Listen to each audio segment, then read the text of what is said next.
नमस्कार दोस्तों, आज हम बात करने वाले हैं उस भयानक संघर्ष के बारे में जो इस समय इजराइल और ईरान के बीच बढ़ रहा है। तैयार हो जाइए, क्योंकि ये एक बहुत ही खतरनाक स्थिति है।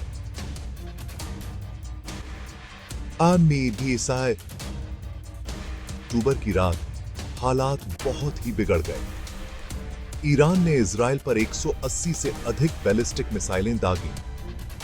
ईरान के इस्लामिक रिवॉल्यूशनरी गार्ड कॉर्प्स ने दावा किया कि उन 90% मिसाइलों ने अपने लक्ष्य को सफलतापूर्वक भेद दिया, लेकिन इजराइल ने इसका विरोध करते हुए कहा कि उन्होंने अधिकांश मिसाइलों को रोक लिया। फिर भी नुकसान स्पष्ट था। तस्वीरों में 30 फीट तक के गहरे गड्ढे दिखाई दे रहे थे।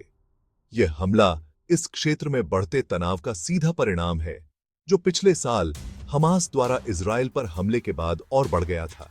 लेकिन इस बार सिर्फ हमास ही नहीं है, हिजबुल्लाह और हौथी जैसे अन्य समूह भी इस लड़ाई में कूद पड़े हैं।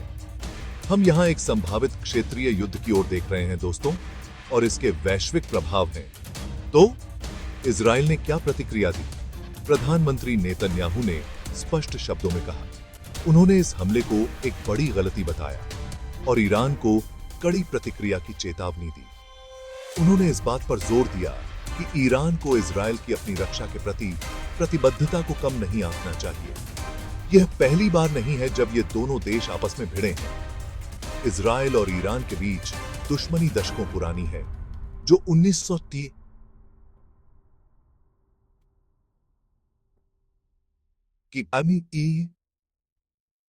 की ईरानी क्रांति के बाद और तेज हो गई। हाल के वर्षों में सीरिया और लेबनान में ईरान की बढ़ती सैन्य उपस्थिति इजराइल के लिए एक बड़ी समस्या रही है। आगे क्या होगा, इसका अंदाजा किसी को नहीं है। कुछ विशेषज्ञों का मानना है कि इजराइल ईरान की परमाणु सुविधाओं को निशाना बनाकर जवाबी कार्रवाई कर सकता है। दूसरों को लगता है कि इजराइल संयम दिखा सकता है और तनाव बढ़ने से बचेगा।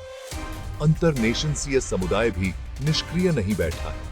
उन्होंने हमले की निंदा की है और दोनों देशों से संयम बरतने का आग्रह किया है। संयुक्त राष्ट्र सुरक्षा परिषद ने स्थिति पर चर्चा के लिए एक आपात बैठक भी बुलाई है। यह संघर्ष आसानी से एक बड़े युद्ध में बदल सकता है, जो पहले से ही अस्थिर मध्य ईस्ट को अस्थिर कर सकता है। दांव बहुत ऊंचे हैं और दुनिया बारीकी से देख रही है। अभी के लिए बस इतना ही दोस्तों। इस विकसित हो रही कहानी के बारे में अधिक अपडेट के लिए बने रहें। अधिक गहन विश्लेषण और अपडेट के लिए लाइक, सब्सक्राइब करना और नोटिफिकेशन बेल को दबाना न भूलें। अगली बार मिलते हैं।